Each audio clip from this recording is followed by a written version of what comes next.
తెలివి యొకింత లేనియడ దృప్తుడనై కరిభంగి సర్వమున్ తెలిసి తినంచు గర్వితమతిన్ విహరించితి తొల్లి.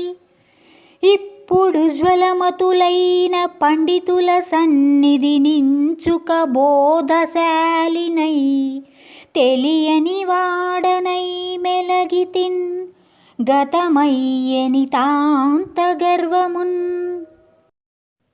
ఈ పద్యానికి భావం: ఇంతకు పూర్వం నాకు తెలివి కొద్దిగా కూడా లేనప్పుడు అన్నీ తెలిసిన వాడిలా గర్వంతో మదించిన ఏనుగులా ప్రవర్తించాను. కానీ ఇప్పుడు పండితుల వలన కొన్ని విషయాలు తెలుసుకొనడంతో నాకు తెలిసినది తక్కువే అని, అసలు ఏమీ తెలియదని గ్రహించి ఇప్పుడు గర్వం వదిలి వినయంతో ప్రవర్తిస్తున్నాను.